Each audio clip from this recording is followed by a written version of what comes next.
So what you can do when this happens is that you can force an exception. So in this example, you can just put an entry, and then return, and then set a breakpoint on the return instruction, and then press Shift F9 for the exception handler to be called. So you see that the exception handler is called, and the AX register had been modified to -1, and then you can just continue. You can just continue tracing, and then you will be, and then the LEDBG will not be detected.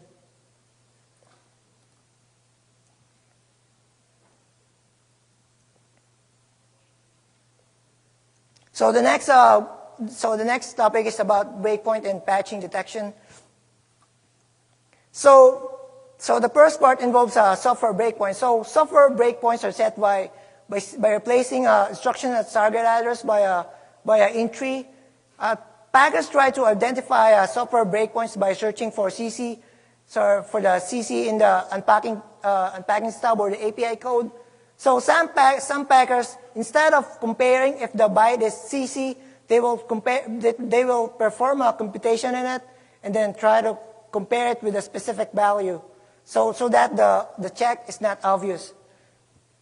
So if packers are trying to detect software breakpoints, so clearly you can use hardware breakpoints, or you can set a breakpoint on the Unicode versions of the API, because some packers are lazy. They will just check the ANSI version, and then, or you can also try setting a breakpoint on the native API instead. So hardware breakpoints are set by setting the debug registers. So because debug registers are not accessible in ring tree, as most packers try to identify them via the context record passed to the exception handler. So in this example, it will try to throw an exception, so that when the exception handler is called, it will get the context record and then try to check the debug registers in the context record if they are not 0. So if that is the case, so a hardware breakpoint is found, and then try to signal the process that it is being debugged by setting the EAX register. Some packers, what they will do is, if they found a hardware breakpoint, they will just terminate or corrupt some instructions. Some packers also try to use debug registers as a decryption key. So, for example, when it is decrypting, it requires that the debug registers are 0. So when you try to set a hardware breakpoint and it uses that hardware breakpoint as a key for decryption, what will happen is that the instructions will be corrupted because the debug registers are not set to 0 or what it expects to be. So patching detection, it involves checking if a patch has been made to the unpacking stub. It just involves performing a checksum. So some use simple checksums, while others use intricate checksums and hash algorithms. So you can try to avoid setting software breakpoints, or you can just use the on-access memory breakpoint by LEDBG. So this next part is about anti-analysis. So anti-analysis is a way of packers to bore the reverser. This anti-analysis techniques, for example, a packer without anti-analysis, you can, for example, analyze for 30 minutes. But if it have anti-analysis techniques on them, like garbage code, etc., it will take a long time to analyze the code. So the first part of anti-analysis is encryption. Packers usually encrypt both the unpacking stub, the one that unpack, and then also the protected executable. Some packers just use simple XOR loops. And decryption loops are easy to recognize. They're just fetch, compute, and then store operations. So on polymorphic packers, the encryption algorithm changes, and also the unpacking stub. So it's an example of a polymorphic packer. So it just fetch a byte and then try to perform computation in it, and then try to store it, and then tries to loop. So compression, so just reduces the size of the executable.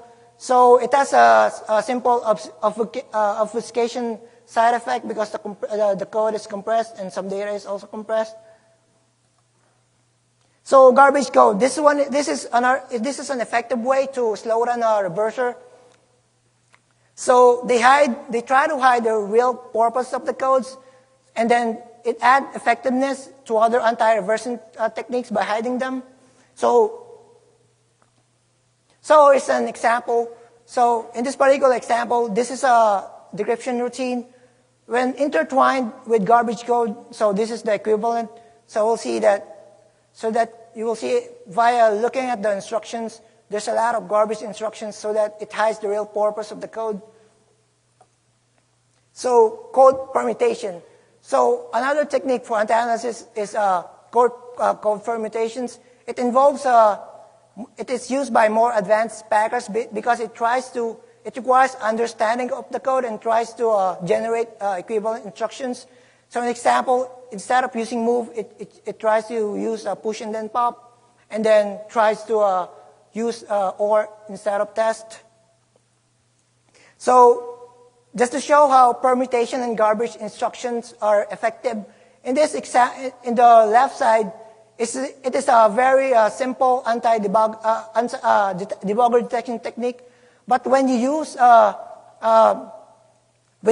code permutation and garbage code, that is what it look like.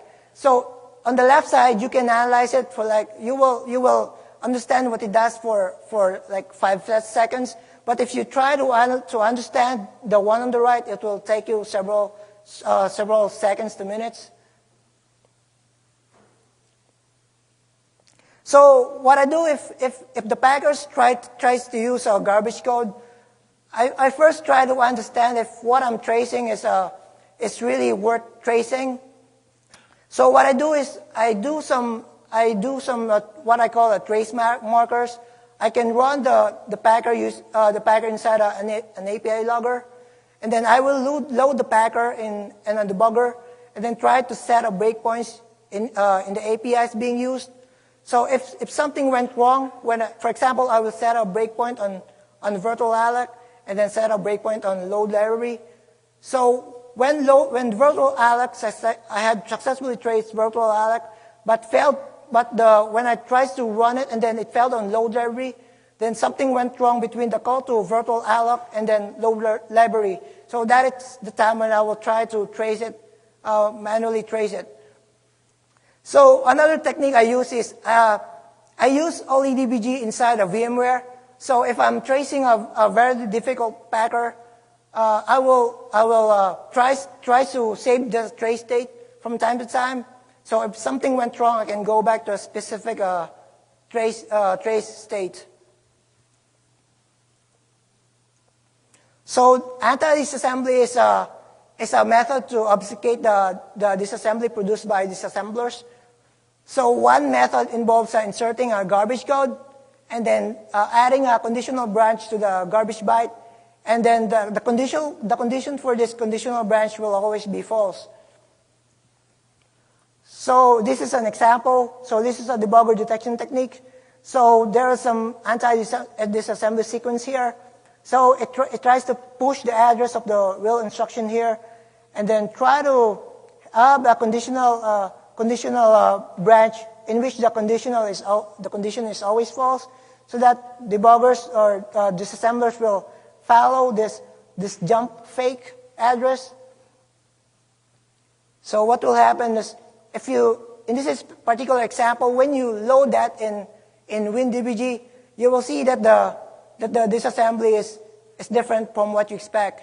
So that is the output in WinDBG, and the other is the output in OLEDBG. So this is the disassembly output in NIDA-Pro. So in this particular case, so for packages that use it, so you need to manually fix the disassembly, so which is time consuming.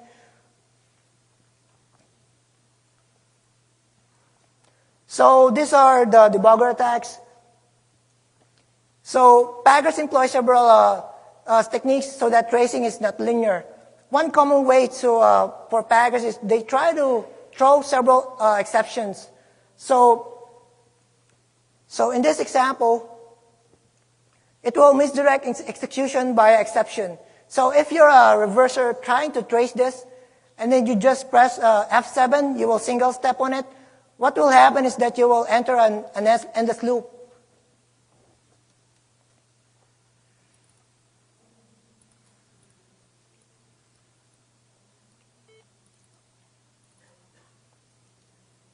So here, you are tracing the code right now. So if you just press Shift F7, so you'll be baffled by how will the loop finish? So how will I get out of here? So what happened is that it will try to execute the rotate instruction. If you try stepping through it slowly, you'll find that several steps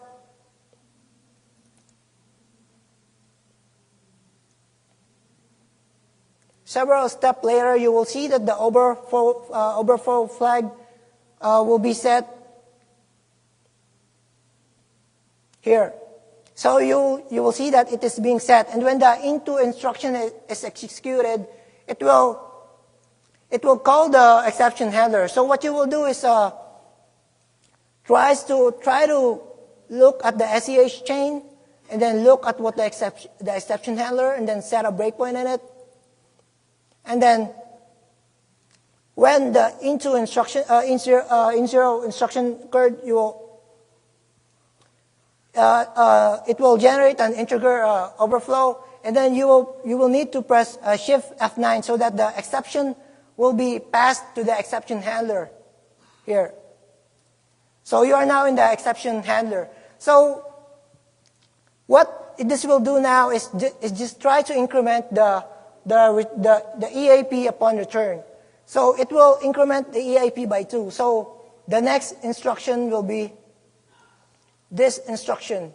So you just press Shift F9 to get out of the exception handler, and then you will be here. So you just get past the endless loop when you're tracing it. So here.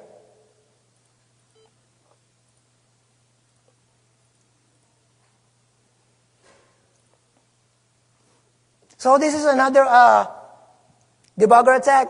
What will happen is that some package tries to use a block input when the unpacking stub is executing. So what will happen is that if you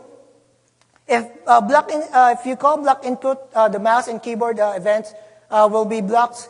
What package do is in its unpacking code, it will call first block input, and when the unpacking code finishes, it will call unblock input.